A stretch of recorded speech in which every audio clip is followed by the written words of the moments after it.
তেল আবিবে বাজছে সাইরেন। আতঙ্ক ছড়িয়ে পড়েছে ইসরায়েলের কেন্দ্রীয় শহরগুলোতে। Rocket ছুড়েছে Hamas. 2 মাসের যুদ্ধবিরতি ভেঙে ইসরায়েল হামলা শুরু করেছে আগেই।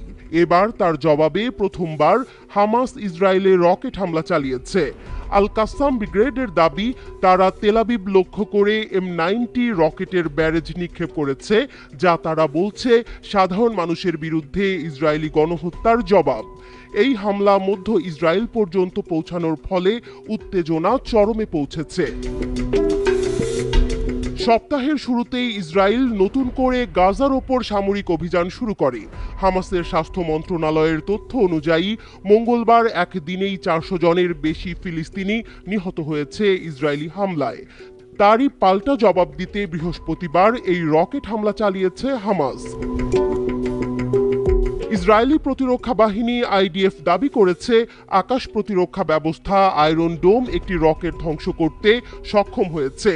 অন্য দুটি রকেট খোলা এলাকায় পড়েছে। ইসরায়েলি পুলিশ জানিয়েছে এই হামলায় কোনো হতাহতের খবর পাওয়া যায়নি, তবে বিস্ফোরণের কারণে বেশ কয়েকটি এলাকায় আতঙ্কের পরিবেশ তৈরি হয়েছে। এদিকে ইসরায়েলের সামরিক অভিযান আরও জোরদার হয়েছে। সেনারা নিয়ন্ত্রণ নিয়েছে গাজার অন্যতম গুরুত্বপূর্ণ অঞ্চল নেতজারিম করিডোর।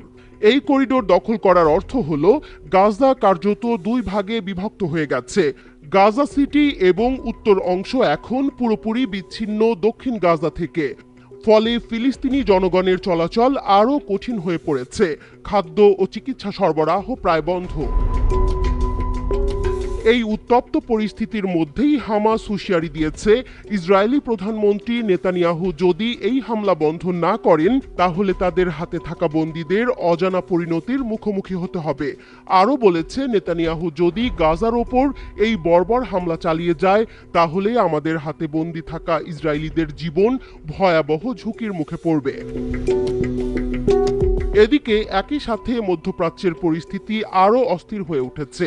আমেরিকা ইয়েমেনে হুথি বিদ্রোহীদের ওপর হামলা শুরুর পর বুধবার হুথি বিদ্রোহীরা ইসরায়েলে ব্যালিস্টিক ক্ষেপণাস্ত্র নিক্ষেপ করেছে। এর আগে যুদ্ধবিরতির সময়েও হুথি একবার ইসরায়েলে হামলা চালিয়েছিল। বিশ্লেষকরা বলছেন, হামাস, হুথি, লেবাননের হিজবুল্লাহ এবং ইরান, এই পুরো জোট এখন ইসরায়েল ও তার মিত্রদের বিরুদ্ধে নতুন করে সংঘর্ষে জড়াতে পারে।